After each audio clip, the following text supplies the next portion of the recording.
Bom, meus amigos, nesse terceiro vídeo eu quero falar sobre o budismo tibetano. Budismo tibetano, vamos entender sobre essa forma de budismo.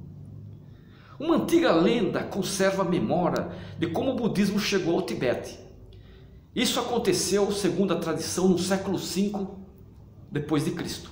Um dia, o rei Latotori Nyantisan estava descansando no topo do monte Yungbo Lakang, quando de repente um tesouro caiu do céu.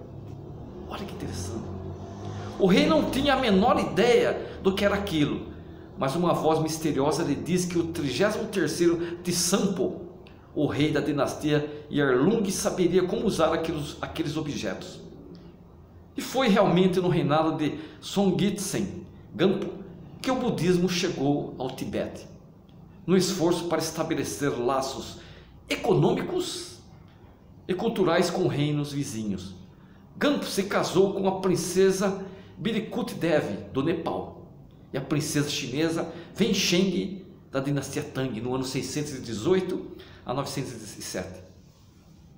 Cada princesa viajou para o Tibete com uma estátua de Buda, e uma vez lá influenciaram o marido a construir os mosteiros. Elas influenciaram o marido a construir os mosteiros de Joang e Hamog, em Lhasa, ou Lhasa. Logo a seguir, os monges que acompanharam as princesas começaram a traduzir as escrituras budistas, estabelecendo definitivamente o budismo no Tibete. Atisha.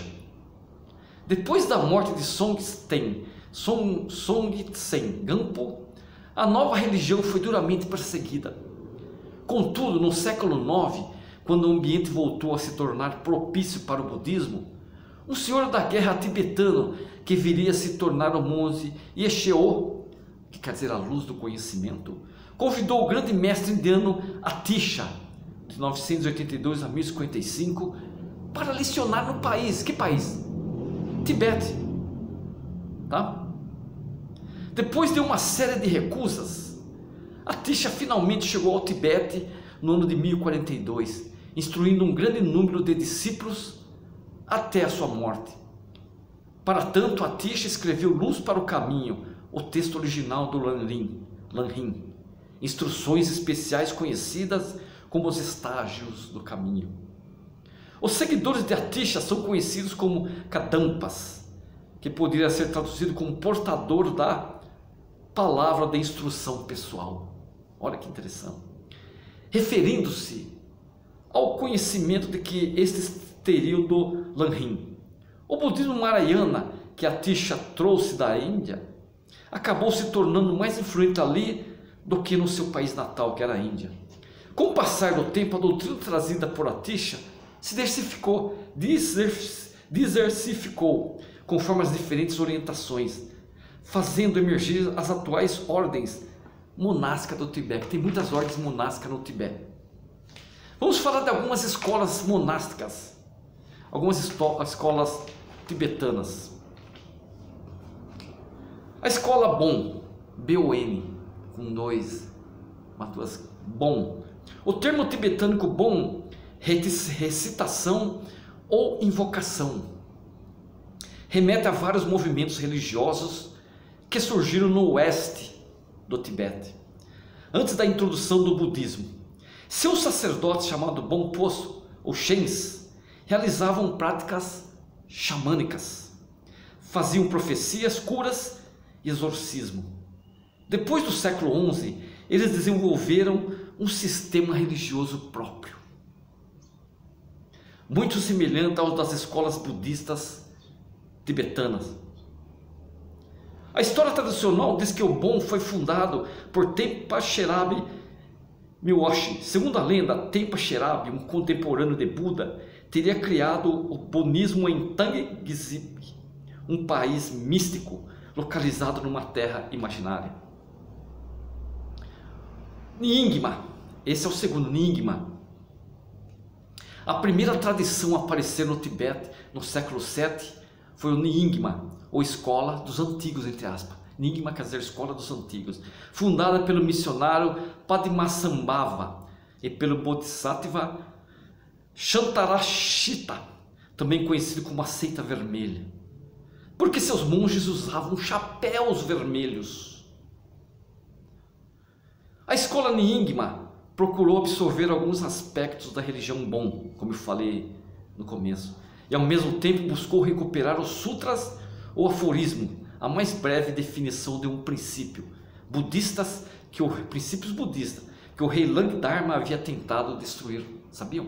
Ele havia tentado destruir. Os primeiros Nyingmapas eram monges e leigos que seguiam as primeiras traduções do cânone budista, os Nyingmapas. O principal ensinamento dessa escola é conhecido como Mahāti, ou a grande perfeição, introduzido no Tibete ainda no século VII pelo yogi indiano Vimalamitra. Esse ensinamento aponta diretamente para a perfeição natural da mente desperta, o legado supremo do Buda. E o terceiro, a Sakya.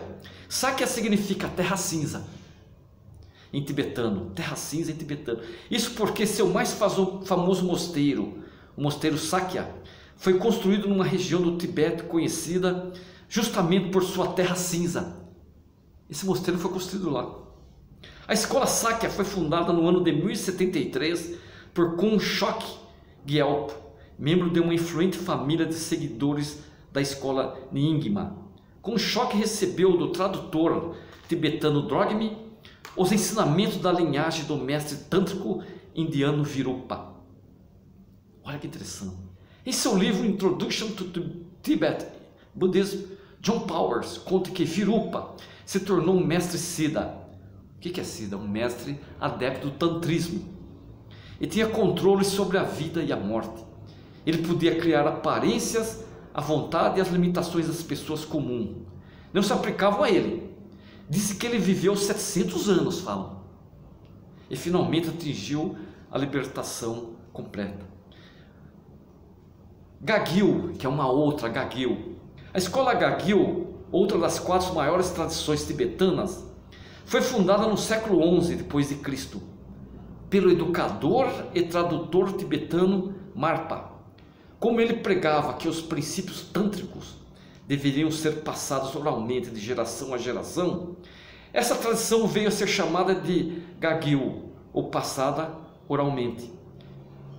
Marpa viajou 3 vezes para a Índia, onde passou 2 décadas estudando as escolas do pensamento indiano.